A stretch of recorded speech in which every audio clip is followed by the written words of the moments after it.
Om Swastiastu. Kecenduk malih sarang titiang Kiblog, yang pada bahasan kita kali ini kita akan mendiskusikan polemik terakhir terkait surat edaran Dirjen Hindu puniki tentang pelarangan PNS untuk menghadiri maupun ikut sampradaya dan genten. Ainggih kita bahas puniki karena ini telah menjadi polemik di masyarakat kita. Nah, banyak hal sebenarnya yang menyayangkan turunnya surat edaran ini di tengah rekonsiliasi pihak-pihak terkait tentang sampradaya dan Hindu Bali dalam 2 tahun terakhir puniki dan genten. Sebelum kita membahas tentang polemik, tentu kita harus memahami dulu keluarnya surat edaran ini dari perspektif Dirjen Hindu dan genten. Nah, bahwa kewenangan seorang dirjen, terutama Dirjen Hindu itu diatur dalam Perpres nomor 83 tahun 2015 tentang kewenangan Dirjen Hindu sendiri diatur dari pasal 28 sampai 31 kalau Kiblog tan salah. Nah, bahwa di sana ada kewenangan dirjen untuk mengatur baik secara teknis maupun administratif hal-hal yang terkait dengan umat Hindu dalam hal ini. Nah, tentu untuk mencoba memberikan solusi permasalahan sampradaya terakhir puniki, Dirjen Hindu berupaya untuk mengeluarkan SE ini tentu dengan tujuan agar polemik yang terjadi berkepanjangan selama 2 tahun 3 tahun terakhir itu reda dan genten. Namun ada beberapa cacat struktural yang Kiblog anggap atau lihat ini dari keluarnya atau terbitnya surat edaran ini dan genten. Nah, pertama adalah tentu terkait dengan batasan definisi tentang sampradaya itu. Apa sampradaya yang melanggar konsep Hindu dengan budaya Nusantara punika dan genten. Di sana tidak jelas disebutkan sampradaya mana yang dimaksud.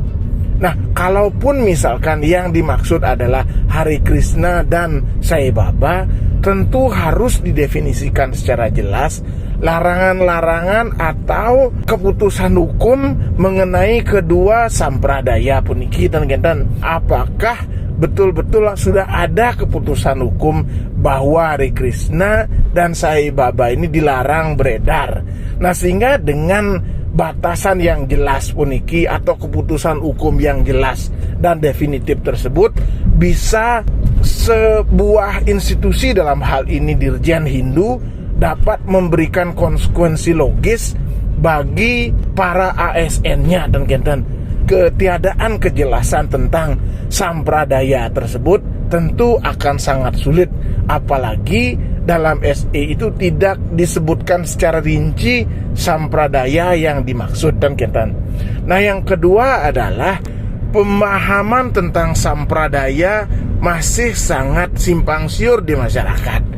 Nah, Kiblog sudah bahas sebelumnya tentang apa itu sampradaya, apa itu parampara dan genten. Nah, pada bahasan Kiblog tentang sampradaya terakhir punike, Kiblog sudah singgung secara panjang lebar tentang sampradaya atau garis perguruan atau filosofi kehinduan yang beredar mulai dari Bharatawarsha hingga sampai ke Nusantara tersebut.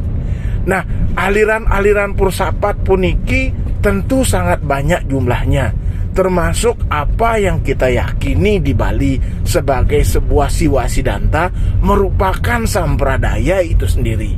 Nah, dengan ketiadaan batasan definisi tentang sampradaya, tentu kita akan sangat sulit, perdebatan di masyarakat akan semakin melebar, bukan justru memberikan solusi yang efektif bagi berkembangnya polemik di masyarakat.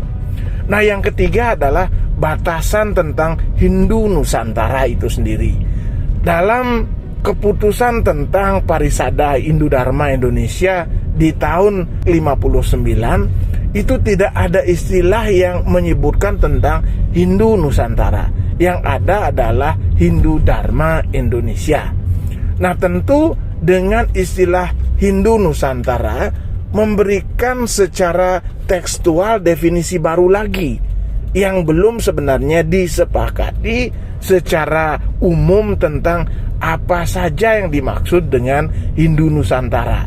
Nah, tentu secara intuitif kita dapat memahami bahwa yang dimaksudkan Hindu Nusantara ini adalah Hindu yang berkembang dengan paham-paham Nusantara dengan berbagai macam turunan dan ke lokal jeniusannya. Tentu itu yang dimaksud. Namun demikian, definisi ini harus dibuat secara resmi dan disepakati oleh terutama Parisada Hindu Dharma Indonesia Pusat. Nah, polemiknya adalah ketika Parisada Hindu Dharma Indonesia Pusat ini yang saat ini tengah bertikai antara PHDI versi campuhan dengan PHDI Sampradaya yang di tahun 21 ini melaksanakan Munaslup Kocap. Nah, sampai kini polemik itu belum juga usai, bahkan semakin melebar. Nah, dengan adanya surat edaran ini justru semakin menambah kisruh di kalangan umat sendiri tentang polemik-polemik yang berkembang. Nah, yang keempat adalah sesungguhnya di grassroots hubungan antara Sampradaya dengan Hindu Bali dalam hal ini di Bali tengah mereda sesungguhnya. Bahwa kemudian ada polemik yang masih tersisa di tingkat elit PHDI yang bertikai, itu adalah masalah yang elitis yang sangat tidak menjangkau grassroots.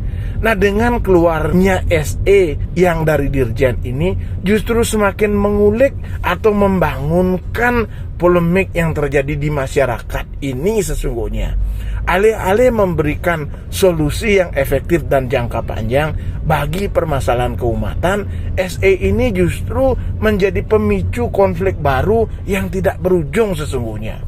Nah, kita tahu solusi dari permasalahan Sampradaya maupun Hindu Bali ini yang permasalahannya lokal hanya terjadi di Bali adalah melalui pencerahan kepada umat, bukan hanya di tingkat grassroots melainkan di tingkat elitis, karena permasalahan ini berujung atau bertaut dari tingkat elit sampai di tingkat grassroots. Kita belum ada kesepakatan sesungguhnya tentang konsep yang seperti tadi Hindu Nusantara, bahwa kemudian Hindu Bali ini menjadi elemen yang penting bagi Hindu Nusantara, betul.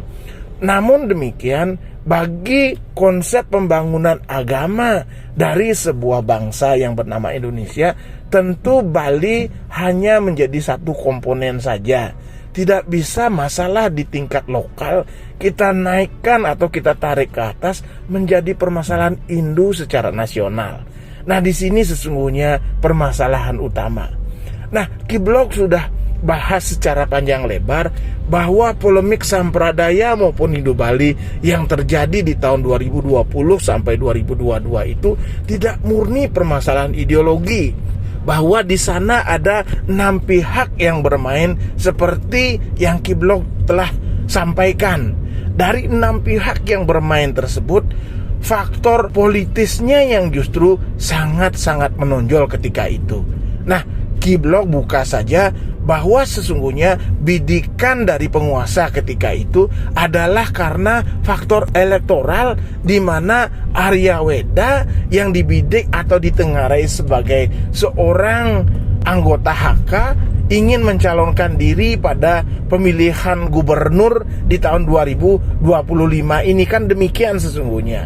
Nah, bahwa kemudian permasalahan ini melebar hingga ke tingkat grassroots dipicu oleh para basar-basar penguasa saat itu. Nah, tentu Ki Blok tidak bisa mengeneralisir bahwa semua yang terlibat di sana adalah basar politik dari penguasa ketika itu. Seperti yang Ki Blok sebutkan di video sebelumnya bahwa ada 6 pihak sesungguhnya yang Ki Blok tidak perlu ulas lagi. Namun dalam highlight pembahasan Ki Blok kali ini, Ki Blok ingin mengingatkan kembali bahwa adanya konspirasi internasional intelligence operation sebenarnya yang tidak ingin suasana Hindu secara nasional maupun secara lokal Bali kondusif. Nah, oleh karena itu perlu ini disadari oleh para pihak pengampu kebijakan yang diberi kewenangan oleh negara untuk mengatur umat. Perlu disadari adanya konspirasi ini sesungguhnya. Nah, belum lagi permasalahan yang utama sesungguhnya yang menjadi cikal bakal pemicu mengapa anak-anak muda terdidik kita mau hengkang baik konversi ke agama lain maupun ke sampradaya.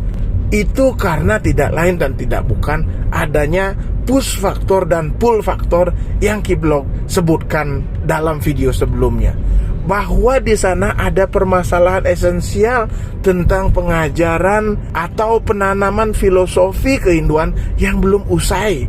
Nah, kenapa Dirjen Hindu tidak memfokuskan diri kepada pemberian atau pencerahan umat secara sistematis sesungguhnya, alih-alih memberikan solusi yang justru memicu masalah ini kian besar. Nah, itu yang kita dan Ki Blok tidak pahami hingga saat ini.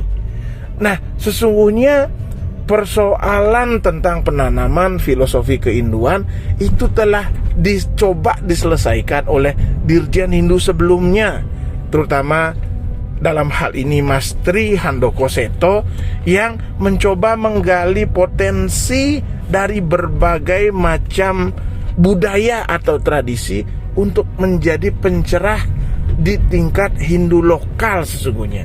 Karenanya kita lihat berbagai macam atau berbagai elemen masyarakat, terutama kaum muda ketika itu mau belajar tentang filosofi keinduan dan menyemaikan ajaran keinduannya di tingkat masyarakatnya masing-masing. Nah, ini yang Ki Blok anggap sebagai solusi yang efektif sesungguhnya, karena permasalahan utamanya ada di pemahaman kita. Nah, belum lagi tentang masalah adat yang mengikat, terutama di Bali yang Ki Blok maksudkan. Nah, ini tentu harus ada solusi jangka panjang, terutama dengan keberadaan majelis desa adat yang dibuat atas dasar Perda Bali ketika itu, kalau tidak salah nomor 19, bahwa majelis desa adat ini harus menjadi solusi bagi warga adat Bali agar nyaman menjadi orang Hindu. Jangan MDA ini justru ditarik untuk menjadi pengabdi kekuasaan politik praktis bagi politik elektoral para penguasa Bali, terutama gubernur. Nah, tentu kalau permasalahannya adalah politik elektoral, maka orang atau elemen Hindu, adat Hindu yang menjadi bagian dari Hindu Bali akan semakin terpinggirkan karena dia tidak memberikan atau tidak merasa kehadiran MDA ini tidak menjadi solusi bagi dirinya sebagai umat Hindu, baik secara ekonomi, secara filosofi maupun secara pendidikan. Nah, tentu kehadiran MDA atau pihak-pihak lain yang terkait seperti Dirjen, seperti PHDI dan lain sebagainya tentu diharapkan untuk menjadi bagian dari solusi keumatan, baik dalam rangka membantu permasalahan ekonomi di mana setiap orang atau individu Hindu menjadi merasa diuntungkan sebagai bagian dari komunitas ini, dan juga mereka secara filosofi mampu memahami nilai-nilai luhur kehinduan, baik nilai luhur Hindu yang dia dapatkan melalui tradisi dan budaya lokal maupun dari esensi Vedanta yang diwariskan dari perjalanan filosofi Vedanta dari Bharatawarsha hingga ke Nusantara ini.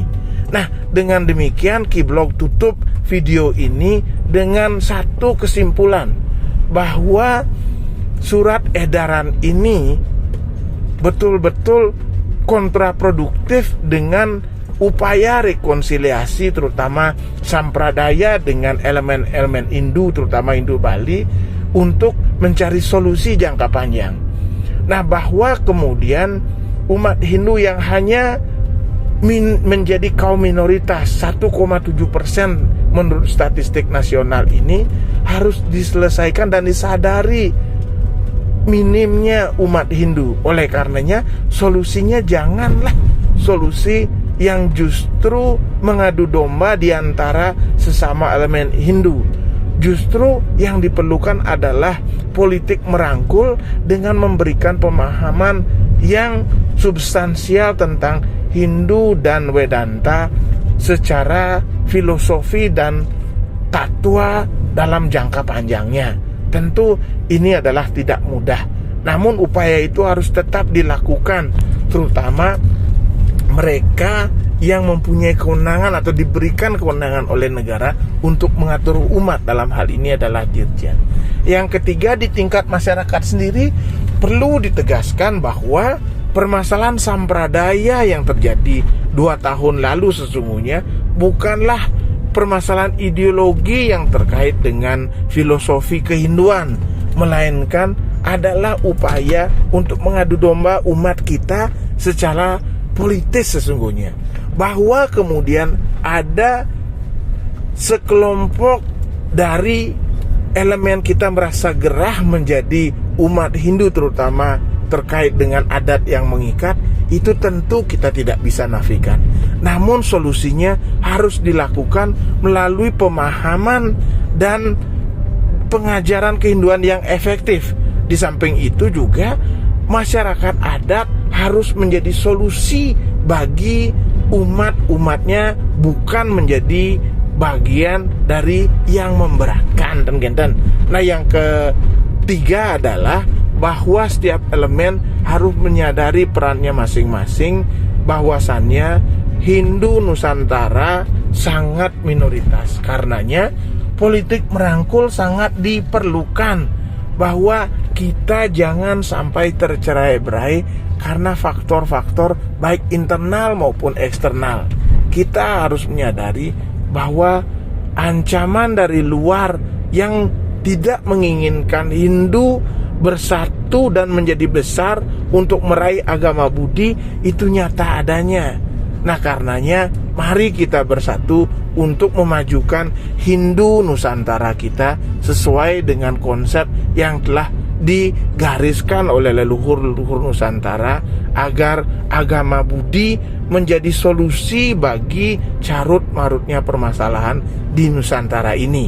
Nah, semoga video singkat Kiblog ini menjadi bahan renungan bagi kita semua, tidak untuk menyalahkan, namun menjadi bahan introspeksi, bahan refleksi bagi kita untuk membuat satu kebaikan bersama bagi umat Hindu Nusantara. Amun kedumun kirang langkung semarang Om Santi Santi Santi Om.